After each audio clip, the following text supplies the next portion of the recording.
Merhaba arkadaşlar, PES Sevenler Birliği kanalına hoş geldiniz. eFootball 2024'te gündemdeki konularla karşınızdayım arkadaşlar. İlk olarak gelecek bir kampanya haberiyle başlayalım. Konami, Latin Amerikalılara özel sosyal medya hesabından resmi olarak bir kampanya haberi paylaştı. Video olarak bir paylaşım yaptılar arkadaşlar. Meksika Ligi'ne özel oyun içerisinde bir e-spor turnuvası olacakmış ve bundan dolayı da herkese, mobilde ve konsolda oynayan herkese hediyeler var. Meksika Ligi'nde forma giyen oyuncuların ama düşük seviyeli isimlerin içerisinde yer aldığı paketten ücretsiz top açma hakları olacak galiba. Görüntüden anladığımız kadarıyla öyle görünmekte. Yanında GP hediyesi var. 120.000 GP. Bir de forma hediyesi verilecek gibi görünüyor. Çok ilginç tasarlanmış bir forma.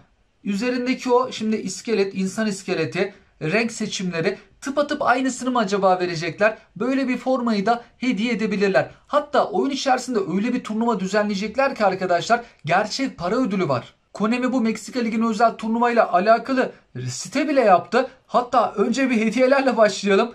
Birinci, ama buna biz katılamıyoruz arkadaşlar. Katılmak için Meksika'da yaşamak ya da Amerika'da yaşamak gerekiyor. Oyuna başlarken Amerika ya da Meksika seçtiysek, VPN'imizi de ona göre değiştirsek acaba olur mu? Biraz araştırmak lazım. Birinciye 3600 dolar veriliyor. Şu an dolar kurunu 28'den hesaplarsak 100 bin liranın üzerinde bir hediye. 3600 dolar ama Türk lirası karşılığına baktığımızda 100 bin lira.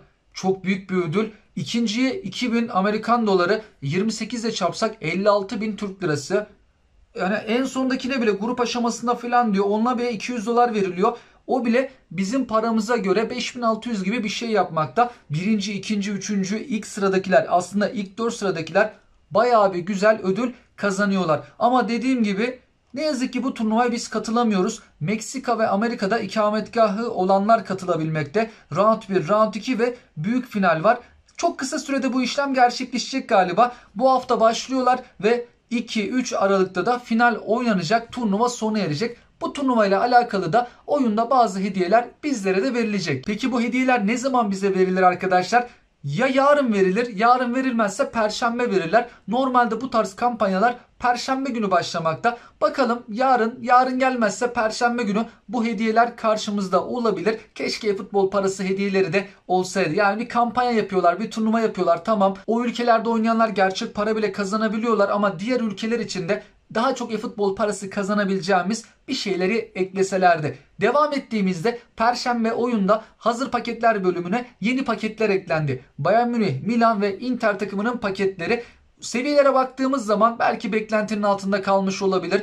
Tüm paketlere baktığımız zaman Arsenal takımında 99 seviyeli oyuncuların sayısı mesela daha fazla. Oyuncu bazlı baktığımızda en yüksek seviyeli isimleri Arsenal takımında görmekteyiz. Burada Inter ve Milan takımının menajerleri hızlı kontratakla oynuyor. Ona göre güçlendirici değerleri var. Bayern Münih takımının menajeri Tuchel ise açıkta oyun tarzıyla oynamakta. Tüm takım oyun tarzları 85 ve güçlendiricili menajerler. Bu kampanya devam ediyor arkadaşlar. Eğer almadıysanız eFootball Point sitesinden puan kazan bölümünden 3000 eFootball puanını alabiliyoruz. Almadıysanız yedek hesabınız belki vardır. Oradan da almadıysanız alabilirsiniz. İndirimli öğelerin süresi normalde geçtiğimiz perşembe günü dolacaktı. Fakat Konami uzattı. Bu perşembe değil, haftaya perşembeye kadar süreleri devam ediyor. Özellikle de 60 günlük sözleşme yenileme bileti, elimizdeki epiklerin, en değerli futbolcuların sözleşmeleri bittiğinde kullanabileceğimiz bir öğe. Perşembe günü Konami'nin önemli açıklamalarından bir tanesi de bazı hesapları askıya aldıklarını açıkladılar. Banladık falan demedi. Askıya aldık, inceliyoruz dediler. Bu da şu tarz hesaplar arkadaşlar. Oyun içerisinden eFootball parası satın aldık diyelim. Fakat sonrasında paramızı geri talep ettik. Yani yanlışlıkla aldık falan dedik, bir bahaneyle Google Play'den paramızı geri istiyoruz. Evet, paramızı bize geri veriyorlar ama Konami sattığı eFootball parasını geri almaz. Yani biz hem kendi paramızı geri almış oluyoruz, bir de üstüne eFootball parası da aldık, o da bizde kaldı. Bu defalarca yapıldığı zaman da Konami bu hesapları inceleyeceğini söyledi ve hesapları, askıya aldığı hesapları da banlayabilir. Olabilir, yanlışlıkla belki alım yapılabilir. Google Play'den geri iade istenebilir. Fakat bunun suistimal edildiği ile alakalı bir mesaj paylaştılar. Perşembe gelen etkinliklere baktığımızda bizim ligimize özel etkinlik geldi, oyuncu paketi geldi.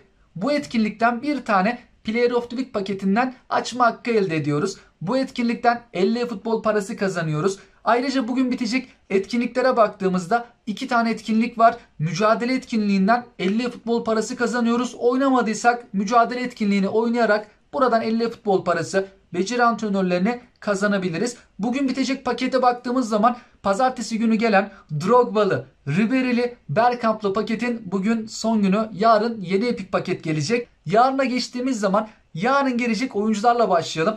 Bu oyuncular 150 futbolcu içerisinde olacak arkadaşlar. Drogba'lı pakette olduğu gibi 3 tane epik futbolcu, 8 tane böyle renkli kart futbolcu, gerisi normal kart futbolcular. 3 yıldızlı ağırlıklı futbolcular. Tabi bu isimleri çıkarmak da çok zor. Tüm futbolcular savunma futbolcuları ve İngiltere Ligi'nde forma giyen isimler.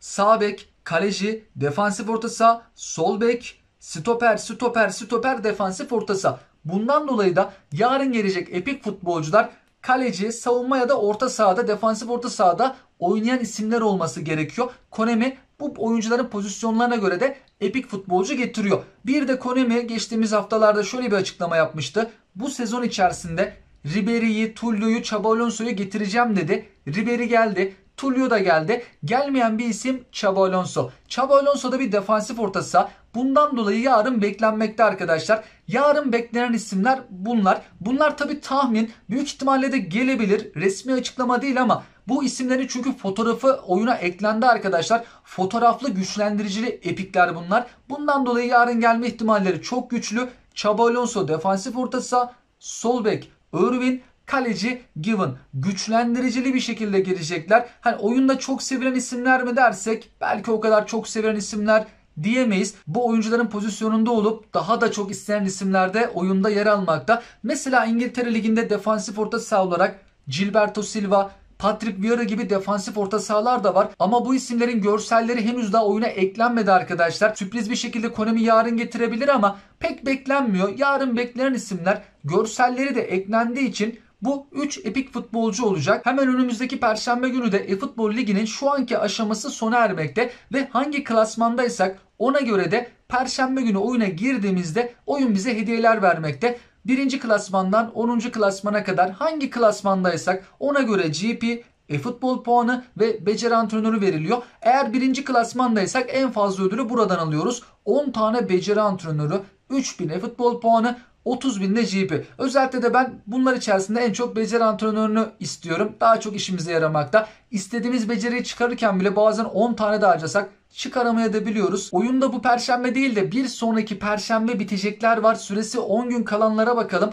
Bu etkinlik uzun süreli gelmişti. 10 gün daha süresi var arkadaşlar. En önemlisi ise adaylı sözleşmeler. Bu perşembe değil, bir sonraki perşembe. 10 gün sonra adaylı sözleşmelerin de süresi bitecek. Yeni adaylı sözleşme paketleri gelecek. Yeni isimlerle sözleşme imzalayabileceğiz. Bir de geçtiğimiz hafta lig maçları oynanmadı. Milli maçlar oynandı. Fakat Konami milli takımların dizilişini güncellemedi. Uzun süredir milli takımların dizilişi güncellenmemekte arkadaşlar. Yorumlarda birçok arkadaşımızın sorduğu dizilişler vardı. Hangi takımlar bu dizilişleri kullanmakta? Onlara bakalım. Ve uzun süredir 4-2-4 gelmiyor. Hala 4-2-4 gelmedi. Ya da 2 ofansif orta sahalı, sağ açık sol açıklı. Eskiden Sepehan SC kullanırdı. 4-1-2-3 dizilişi şu an hiçbir takımda yer almamakta. Onun dışında 4-2-2-2, 2 ofansif orta sahalı, 2 santraforlu oynadığımız diziliş de şu an hiçbir takımda bulunmuyor arkadaşlar. Son dönemlerin popüler dizilişlerinden bir tanesi 4-3-1-2'nin kanatlı versiyonu. Bu dizilişi şu an Brezilya Ligi'nde Fluminense takımı kullanmakta.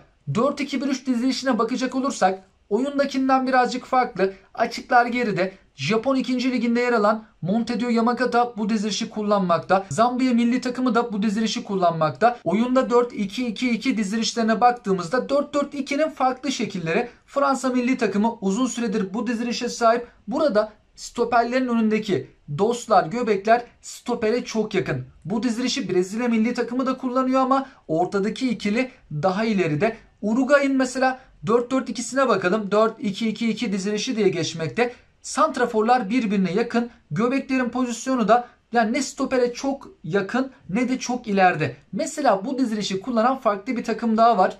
İsveç milli takımı. İsveç'te santraforların arasındaki mesafe sağa sola doğru açılmış durumda ve göbek futbolcuları biraz daha ileride. Aslında aynı dizilişi kullanan birçok takım olsa da bazı farklılıklar bulunmakta.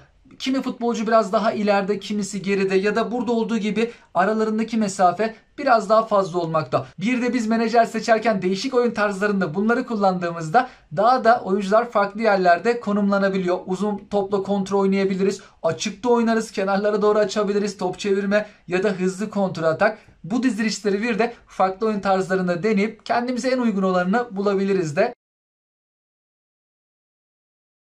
Son olarak bir hesap çekilişimiz vardı. Perşembe günü Hindistanlılara verilen bir kampanya hediye bulunmaktaydı. Onunla alakalı video çekmiştik. Orada 350 futbol parası indirimli bir şekilde satılıyordu. Ben de bir hesap açıp onu almıştım. Fakat o hesapta top açılımları gerçekleştirmedik. Ve dedik ki belki yeni hesap açmak isteyen arkadaşlarımız olursa hediye edelim. O videonun altına yorum yazan arkadaşlarımızdan birini seçip çekilişle o hesabı verecektik. Şimdi çekilişi gerçekleştirelim arkadaşlar. Hindistan kampanyasıyla alakalı videomuz buydu. Bu videonun altına hesabın istendiğine dair yorum yazılması yeterliydi. 350 futbol parası Hindistan'da yaşayanlara 30 lira 99 kuruşa satılmakta ama sadece bir kerelik. Keşke herkese bu hediye verilseydi. Şimdi hemen bu videonun linkini kopyalayalım arkadaşlar ve yorum yazan arkadaşlarımızdan birisini seçelim.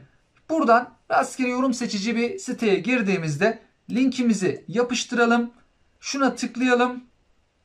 Buradan da continue dediğimizde şimdi yorumları çekecek galiba. Tüm yorumları çekiyor ama mesela bir kişi birden fazla yorum yazdıysa onları eleyecektir. Sadece bir yoruma bakılacak. Hani diyelim 10 tane yorum yazıldıysa yine aynı şey. Bir kere yorum yazılmış gibi. Benzersiz 836 tane yorum var. Yani 836 kişi arasından bir seçim olacak. Şimdi buraya tıkladığımızda hesabı kazanan arkadaşımızın adı çıkacak. Emir Biretter hesabı istiyorum demiş. Avatar fotoğrafı da bu arkadaşımızın. Çekilişi kazanan Emir arkadaşımızın hesabını da buldum. Emir Biretter profil fotoğrafı. Hakkında'ya tıklayalım.